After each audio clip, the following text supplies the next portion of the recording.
Nakakabilib ang ginawa ni Aaron Gordon mga idol sa Game 7 kontra OKC kahit si LeBron James nag-abang sa mangyayari sa game na to.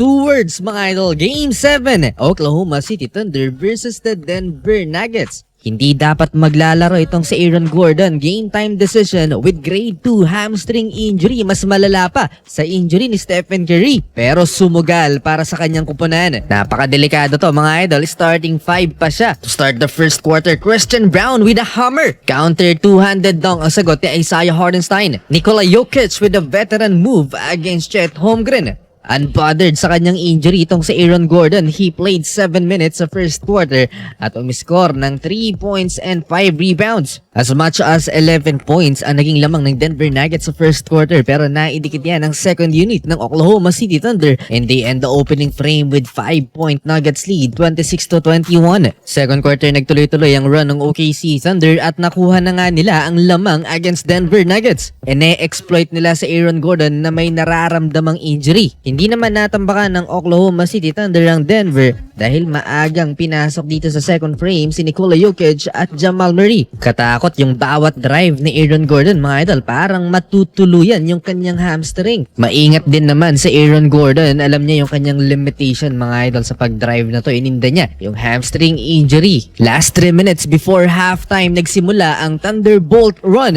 ng OKC Thunder. It's Jalen Williams takeover at napakarami ng turnovers mga idol ng Denver Nuggets. Dahil yan sa swarming defense ng OKC, missing in action sa first half si Jamal Murray at Michael Porter Jr. Combined with only 6 points, mas maganda pa ang nilaro ni Aaron Gordon sa first 2 quarters with 8 points and 8 boards. Parehong may 17 points si Jalen Williams at Nikola Jokic at the half. Lamang ng 14 ang OKC, 60-46. Third quarter mga idol, starting 5 si Alex Caruso dahil siya lang naman ang nakapigil kay Nikola Jokic sa first 2 quarters. That's probably the best player in the world currently at nilockdown lang ng 6'5" guard. GOAT-like defense by one-time NBA champion. Umabot na ng 20 ang lamang ng OKC Thunder. SGA connects on a 3. Finally, Jamal Murray kumakana na rin for the Nuggets pero si Nikola Jokic naman ang nahirapan sa depensa ng home team. Na-posterize pa siya ni Cason Wallace mga idol.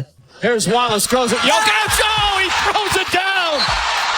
Kulang sa hustle ng Denver Nuggets at doon naman bumawi yung OKC Thunder. Alex Caruso both ends at binigyan pa ng highlight ang OKC Thunder. Caruso throws it down! Standing ovation ng crowd dito kay AC Fresh. A 96-72 advantage end of third quarter for the young and talented OKC. Sakit sa mata ng bawat opensa ng Denver Nuggets dito sa second half. Napakaraming turnover so far. May 18 na kumpara sa 60 OV lang ng home team. Kinontrol na lang ng Thunder ang laban led by SGA with 30-point game without a single turnover. Inaasar na lang din ng mga fans ang Denver Nuggets sa laki pa naman ng lamang. Alex Caruso, the X-Factor, forced 4 turnovers against the Denver. Nilabas na ang starting 5 ng home team including Nikola Jokic. Napakataas ng shooting percentage ni Shai Gilgeous-Alexander, 63% sa field at tinapos niya ang laban with 35 points, 3 rebounds and 4 dimes in 36 minutes of playing time. And of course, Jalen Williams 24 points and Alex Caruso 11 points, 3 assists and 3 steals without turnover din. So Western Conference Finals is set sa pagitan ng Oklahoma City Thunder